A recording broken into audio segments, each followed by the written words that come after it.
کہ تحریک انصاف نے بانی پی ٹی آئی کی رہائی کے لیے علامتی بھوک ہڑتالی کیمپ پارلیمنٹ ہاؤس میں لگا لیا ہے۔ بھوک ہڑتالی کیمپ روزانہ کی بنیاد پر لگے گا، جبکہ مرکزی قیادت سمیت اراکین قومی اسمبلی اور سینٹ شریک ہوں گے۔ اس حوالے سے دیکھتے ہیں اسلام آباد سے یہ رپورٹ۔ بانی پی ٹی آئی کی رہائی مہم۔ پاکستان تحریک انصاف نے علامتی بھوک ہڑتالی کیمپ کا آغاز کر دیا۔ چیئرمین گور علی خان کی سربراہی میں تحریک انصاف کے اراکین قومی اسمبلی و سینٹ نے پارلیمنٹ ہاؤس کے مرکزی دروازے پر علامتی بھوک ہڑتالی کیمپ لگا کر مہم کا آغاز کیا۔ بھوک ہڑتالی کیمپ روزانہ سپہر 3 بجے سے شام 7 بجے تک لگایا جائے گا۔ بھوک ہڑتالی کیمپ میں اپوزیشن لیڈر قومی اسمبلی عمر ایوب، قائد حزب اختلاف سینٹ شبلی فراز، سابق اسپیکر اسد کیسر، سربراہ سنی اتحاد کونسل صاحبزادہ حامد احمد، زرتاج گل سمیت اراکین قومی اسمبلی و سینٹ شریک ہوئے اور بانی پی ٹی آئی سمیت دیگر گرفتار رہنماؤں کی رہائی کے لیے نعرے بھی لگاتے رہے۔ تحریک انصاف کے مطابق بھوک ہڑتالی کیمپ کا دائرہ کار صوبائی اسمبلیوں تک بڑھایا جائے گا۔ جہاں پی ٹی آئی کے اراکین پارلیمنٹ نہیں، وہاں پارٹی امیدواران علامتی بھوک ہڑتالی کیمپ کا حصہ بنیں گے۔ علامتی بھوک ہڑتال کے 3 مطالبات ہیں۔ پی ٹی آئی رہنماؤں کی رہائی، مہنگائی کا خاتمہ، امن کا قیام یقینی بنایا جائے۔ فارم 47 کی حکومت ڈوب چکی ہے، فارم 47 کی حکومت کو بچانا ناممکن ہے۔ اپوزیشن لیڈر عمر ایوب کی میڈیا سے گفتگو کی گئی ہے۔ حکمران ملک میں انارکی پیدا کر رہے ہیں۔ مریم نواز نے عدلیہ کے بارے میں توہین آمیز الفاظ استعمال کیے ہیں۔ عدلیہ پر دباؤ ڈالنے کی کوشش کی گئی ہے، جبکہ مریم نواز کے بیان کی مذمت کرتے ہیں۔ اسد کیسر کی جانب سے ایسا کہا گیا۔ علامتی بھوک ہڑتال کیمپ، اس کی 3 جز ہیں۔ نمبر 1، ہمارے مرد اور خواتین اسیران، ان کی فل فور رہائی کے لیے۔ اس وقت جو ملک میں انفلیشن، افراد زر کی لہر جاری ہے، اس کے خلاف ہے یہ۔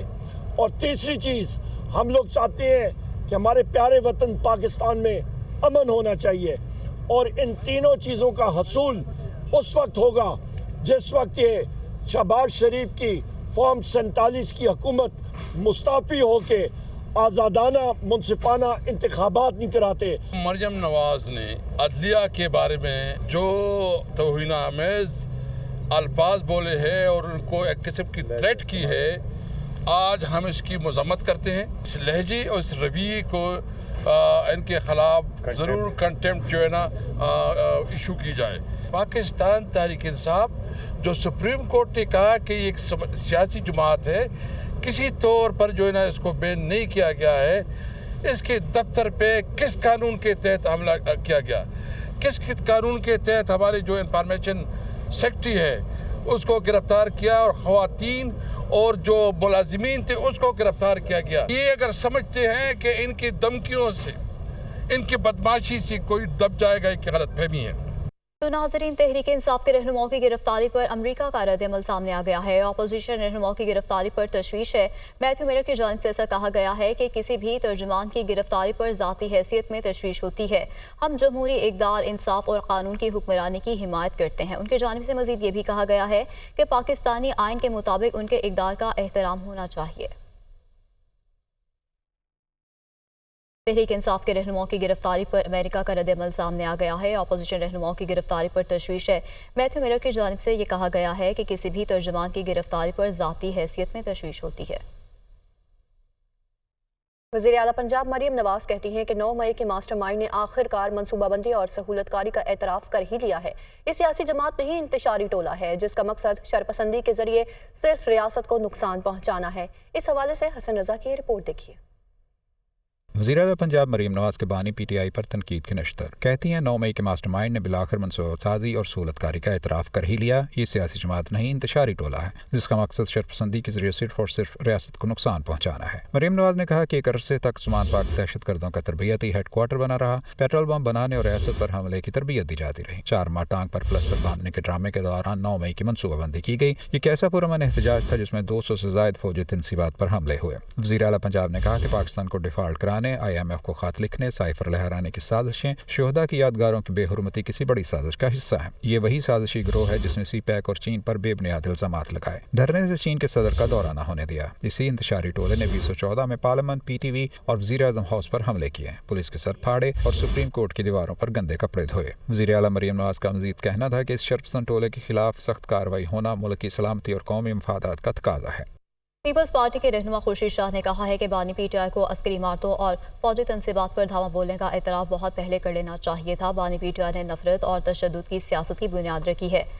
جبکہ ملکی حالات اور بین الاقوامی تعلقات خراب کرنا اس جماعت کی سوچی سمجھی اسکیم ہے۔ پی ٹی آئی کو منفی سیاست ترک کر کے مثبت سیاست کا آغاز کرنا چاہیے۔ ملک کی ترقی اور خوشحالی کے لیے سیاسی جماعتوں میں ہم آہنگی ضروری ہے۔ رہنما پیپلز پارٹی شیری رحمان کہتی ہیں کہ بانی پی ٹی آئی نے آخرکار مان لیا کہ جی ایچ کیو کے سامنے احتجاج کی کال انہوں نے دی تھی۔ یہ اعتراف جرم نہیں تو اور کیا ہے؟ گرفتاری سے بچنے کے لیے بانی پی ٹی آئی نے حساس اداروں کو نشانہ بنایا ہے۔ بانی پی ٹی آئی کو اپنے جرم پر معافی مانگنی چاہیے۔ ماضی میں کسی لیڈر کو جیل سے ویڈیو لنک اور انٹرویو کی سہولت نہیں ملی۔ بانی پی ٹی آئی ماضی میں اپنی فسطائیت بھول گئے ہیں۔ مخالفین کی جیلوں سے سہولت چھیننے والے آج اپنے لیے سہولتیں مانگ رہے ہیں۔ آج بانی پی ٹی آئی کو جیل میں ہر سہولت میسر ہے۔ لیگ نون کے رہنما دانیال چودھری کا کہنا ہے کہ بانی پی ٹی آئی نے 9 مئی احتجاج کی ہدایت دینے کا اعتراف کر لیا ہے۔ بانی پی ٹی آئی نے تسلیم کیا ہے کہ گرفتاری پر جی ایچ کیو اور عسکری تنصیبات پر احتجاج کرنا ہے۔ 9 مئی کو 200 سے زائد فوجی تنصیبات اور جی ایچ کیو پر حملے کیے گئے ہیں۔ ان کی جانب سے مزید کیا کہا گیا آپ بھی سنیے۔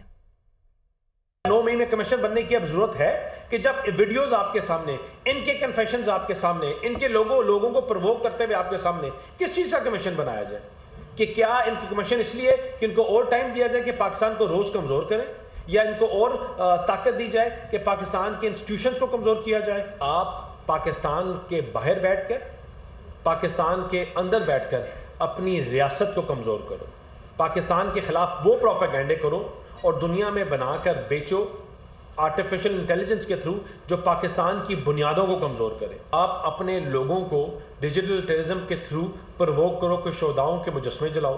آپ ان کو پرووک کرو کہ ایک سٹیٹمنٹ آئے اور آپ اس کے خلاف ان کو غداری کے سرٹیفکیٹس دو، اپنے شہداؤں کی شہادتوں کا مذاق اڑاؤ۔ تو یہ اگر ڈیجیٹل ٹیررزم نہیں ہے تو پھر کیا ہے ٹیررزم؟ پاکستان کے لیے سب کی رائے ایک ہے، اور وہ یہ ہے کہ یہ ملک ہے تو ہم ہیں، اور اس ملک کے ساتھ ہماری سیاست ہے۔